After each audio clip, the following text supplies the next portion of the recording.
Black Myth Wukong has a lot of epic builds and fun playstyles that you might have completely missed out on if you didn't truly explore and do all the hidden quests in the game. So here are 4 of my favorite secret builds that I played with and came up with after, exploring the entire world to make you even more addicted to Black Myth Wukong like me. We're talking crack cocaine levels. And the first build in the list is going to be a poison focused build. Now there's a whole chapter dedicated to making an absolutely disgusting poison build if you truly explore said chapter. Yes, I'm talking about chapter 4. The bug, insect, whatever chapter. First of all, you want to do the armor worm quest, which is a quest that starts in chapter 3 but is easily missable. Basically, you grow a worm in your garden and then after feeding it and resting a few times, it will result in a powerful spirit that can pretty much permanently apply poison on enemies in combat. But more on that in a second. You want to go ahead and also kill the Daoist, me, the Scorpion Lord, and the Duskbill. All of those are completely missable bosses in a secret area, the secret area of chapter 4. See, the Daoist me boss gives you the Violet Hell, which is going to be our poison transformation. This spirit can pretty much apply full poison instantly if you blow yourself up with it, which is great because you will have reduced cooldown as you see after blowing yourself up so early, and thus you can quickly keep transforming over and over and keep blowing yourself up to get all those juicy poison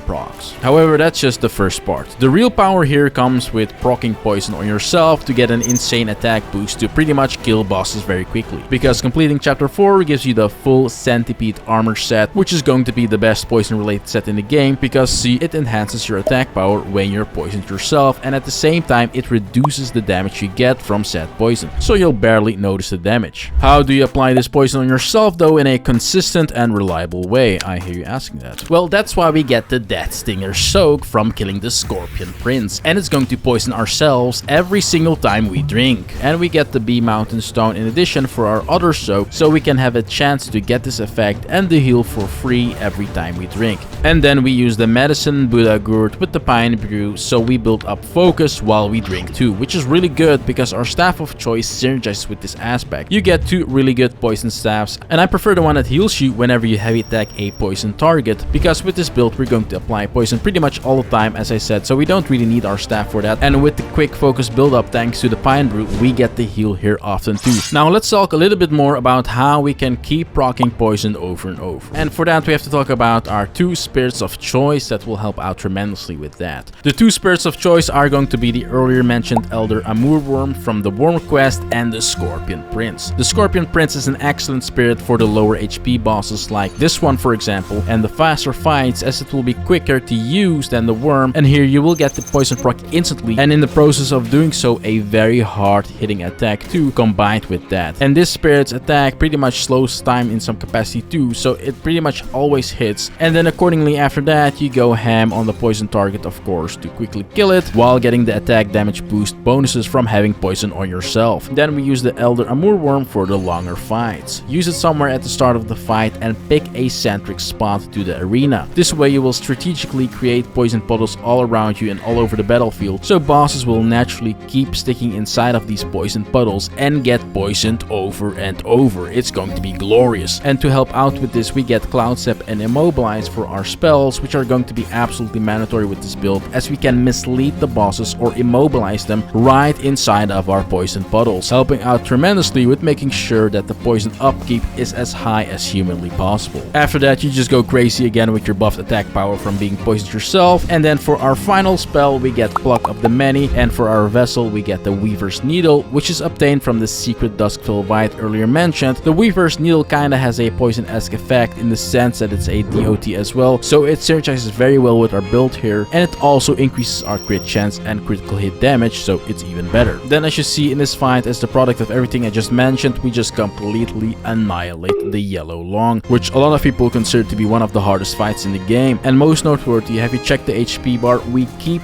proccing poison over and over, and that is also how you really just want to play this build. It is a mix of a lot of goodness, the poison on our enemies and the poison on ourselves, and both give us great benefits and a lot of DPS. Ultimately for this build we stack 3 Spine in the Sacks as well for our Curious. You can farm them in fact in chapter 4 in the Spider Sacks, so get that to really make our poison damage insane. Talents then, most importantly here is going to be the Filthy Malice perk for the increased poison damage, fully spec into it, as well as both the hidden damage as well well as both the Might Fortification and Might Reserve perks, so we can keep exploding ourselves in Violet Hail form for quick poison build-up. Outside of that, it is up to preference really, but I would highly recommend to spec into your favorite stance and get as many talent points in that to make sure your heavy attacks perform very well as well. Get the light combos and the focus-oriented and better type of dodge perks as well to make life easier, and also more crit chance and crit damage, so it combos very well with our poison mechanic. One more aspect I have to talk about in terms of armor is the Venomous Arm Guard, which will synergize very well with having high crit chance. It is, however, extremely missable as well. You have to defeat the Venom Daoist in chapter 4, but for the Venomous Arm Guard you have to break 4 of his limbs before you kill him, and you have to specifically do that, otherwise you will miss out on this. Nice aspect about this piece is that it actually functions as a 4th piece as well for the Centipede set, so you will still get those set bonuses if you wear this thing. And while poison is really nice, we have to talk about ice too, right now in fact. Making a build around frost damage and chilling your enemies is really easy to do. It's a build that requires minimum setup and thus can be used as a budget build. When you get to chapter 3, make sure to find the monk from the sea, which will be hiding in a well. Defeating him gives you the Hoarfrost transformation, and with this transformation you can get really good AoE attacks and can stagger everything like a machine gun basically, but it also comes with good range to hit enemies with your big ice blocks from a distance, as well as the very powerful Ice Sheet move that nukes, staggers and applies a ton of Frostbane directly and indirectly with the ice field on the ground that will apply Frostbane on anything that it touches. However, it can build up Frostbane and ultimately the chilled states on your enemies very effectively just by using the heavy attack, and then when the chilled state is applied you want to combine that with the Flock of the Many ability, which means you will get insane guaranteed DPS, as being chilled basically just means that your enemy is stunned, and as you see here you can pretty much 100 to 0 bosses quickly like this, and it again requires very minimal setup. You basically just need the transformation and the Pluck of the Many ability. To enhance the build, however, I would highly recommend getting either the Apramana Bat, which can very quickly apply the chilled state from a distance and deals really good damage at the same time as well, or the Crow Diviner, which kind of works like the Elder Armorworm in the sense that it can create a field of frost dust that will continue to apply Frostbane on your enemies, freezing them ultimately as long as you make sure that your targets stay inside the frost mist. And it's actually quite easy to do so since the radius will be pretty big, so another great option. For a more passive playstyle, however, I would recommend the Falcom Hermit, which will be great too, as it has that passive to increase your frost damage specifically. To make things then even better, in your talents get the Snow Veil perk and max it out for more frost damage, and essentially you want to get the entire bottom row in the transformation tab to make your Hoarfrost transformation as OP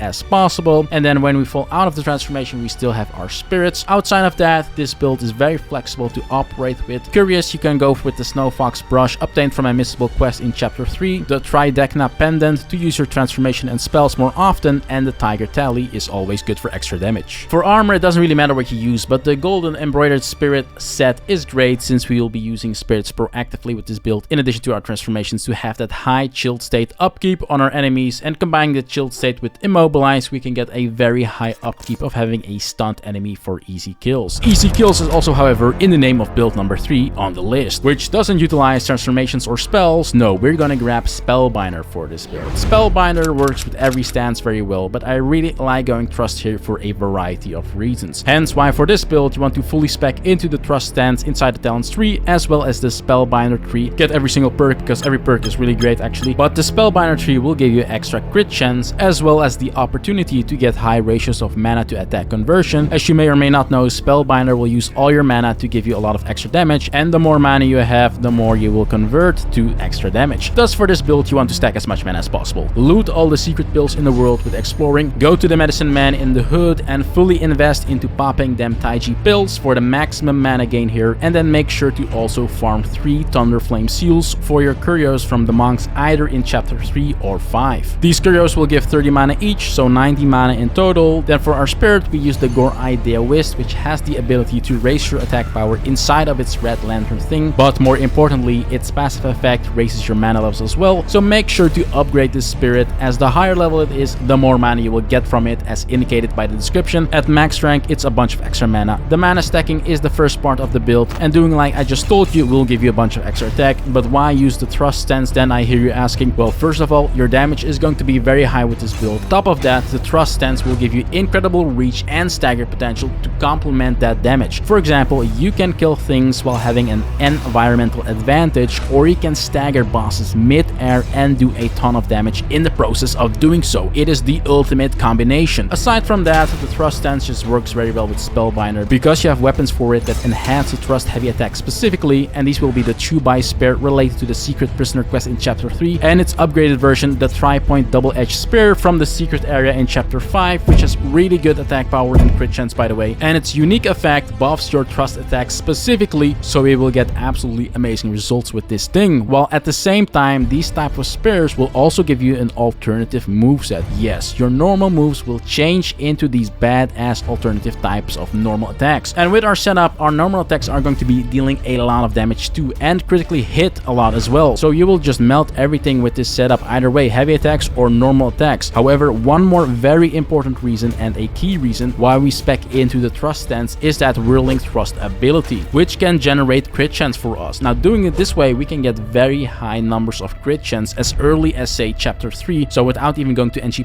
as you see here, after hitting your enemies with the max number of times with this thing, by just utilizing this ability, and of course Spellbinder, which gives us extra crit chance too. Whirling thrust is a really good ability on its own though, and it will also benefit from all the extra attack that we get, and it can then also trivialize a lot of fights too. Just keep spinning and spinning and spinning like there's no tomorrow. Add the amplification pellets too for more crit chance, and you'll be hitting them critical hits back to back. These critical hits will become your regular attacks. One fun thing about the curios, however, is that you can swap out the Thunderflame seals for other curios right after you've used Spellbinder, as your entire mana bar will be already consumed, and you'll get the bonus based on your previous mana bar, while also getting the effects of the new curios in combination with your Spellbinder. Of course, you'll have to swap out and do this every time you rest, but it's a nice bit of min-maxing that you can do if you want to. It's not necessarily, but it's extra damage and crit chance, because in that case, I would recommend the cat-eyed beads for the extra crit chance, the tiger tally yet again, and the white seashell waste chain, which you can farm in chapter 5 to increase your attack as well. To really get insane crit chance for this build, however, I would also recommend getting the tiger relic, which is obtained in the secret area below the bloodbath where you fought the tiger vanguard in chapter 2. However, you can easily miss it as you can just slide beyond it. You have to time your double jump attack precisely to be able to jump on the platform like this, and with that get the tiger relic, which will give us even more crit chance, and combine it with the supreme gourd, which will raise your attack after every sip while healing you at the same time too, and other sustain related perks, and maybe even throw the Deathstinger there in too from our poison build, and you will have an insane drink to chug. I actually do like using the self-poisoning here too from our poison build, as it gives us a nice attack buff as well, and that's going to synergize with all the other stuff that I just mentioned through the centipede set, but otherwise you could run any armor set of choice if you don't want to poison yourself. In the end, your damage through the setup will be busted. You melt all the bosses like they're nothing, and basically make them a complete joke through our insane attack buff gained by us stacking mana like we're addicted to it, pushing our crit chance through the roof, and using the thrust stance that staggers and gives us insane reach, while also synergizing extremely well with the rest of our kit through generating even more crit chance. This build is completely overpowered and will allow you to speedrun the game, just like the final build in the list. 1 second, I just want to shout out Eldorado for sponsoring today's video. Eldorado is a marketplace where gamers from different games can trade with each other. Every seller is verified, offering protection from scammers, and all orders are protected by Eldorado's Trade Shield protection. In addition to that, there's also 24/7 live support for any questions or help, and there's also a money back guarantee. Basically, receive your order or get a refund. Delivery is done in just mere minutes, and they provide you the cheapest currency rates on the market. You can also check out their Trustpilot reviews to get a good indication of the reception that they get. There's a lot of positive goodness in there, so what are you waiting for? Check them out using my link in the description, and if you use my code as shown on screen, you also get a nice exclusive discount. The final build revolves around being immortal, very fast focus build up through the way of fire, and dealing insane thunder damage at the same time. This is my Fire Thunder King build, and for this build we are going to make great use of the synergy between fire and lightning damage through the Ring of Fire, the Golden Long Staff, and the Pillar Stance. See, the staff gives you this hard-hitting thunder strike when using a 3 or 4 focus points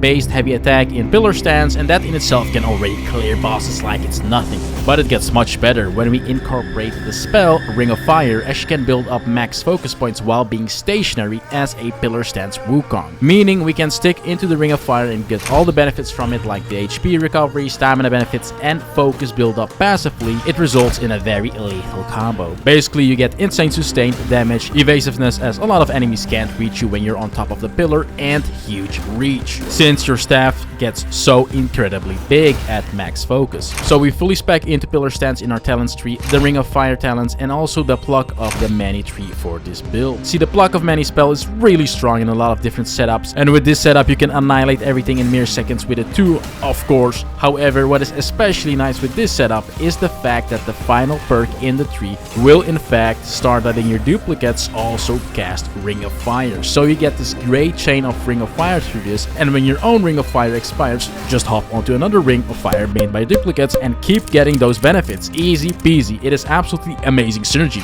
Then to make things even better, we equip the long scale set and make sure to upgrade to mythical tier to get the best defense and even more thunder damage, and this set will give our dodges Thunder Bane and enhance our thunder damage as well. And since the set bonus is activated with only 3 pieces, we can then use the Bullguard Monkey headpiece in combination for a great defensive headpiece option. Spirits, we then either use the Yellow Long or Dark Thunder, both obtained through either a secret area or very easily missable quests, and we use either of these because they're both Thunder-based transformation and can also build up Thunder Bane, so you can shock your enemies with these transformations. Dark Thunder is great for area control as it allows you to continuously zap everything inside said area, while Yellow Long will be great DPS and fast damage, and you can do some really cool combos with it too. Then to make everything even better, we get more damage and crit with our Curios, and for our drink we get crit and soaks that revolve around using the Ring of Fire and Pluck of Many to add even more power, and for our spirit we then use Non-Able as the final piece of this build. Non-Able is a completely busted spirit. It's one of my personal favorites because it has low key, so you can use it all the time, pretty much every other light attack combo really, and depending on where you time it you can get great value out of it. For example, if you use it near the end of the light combo chain, Non-Able will smash your enemy's skull and stagger them, and you can chain that with your own stagger from your final hit from the light attack combo. So yeah, basically we will have an amazing build where both heavy attacks and normal attacks have aspects that make them insanely strong, and with that we will have a build that performs well at all times. There's not a single use case where this build will not prevail. I hope you liked my Black Myth Wukong builds. Subscribe if you did, and let me know what type of build have you been running in the comment section below.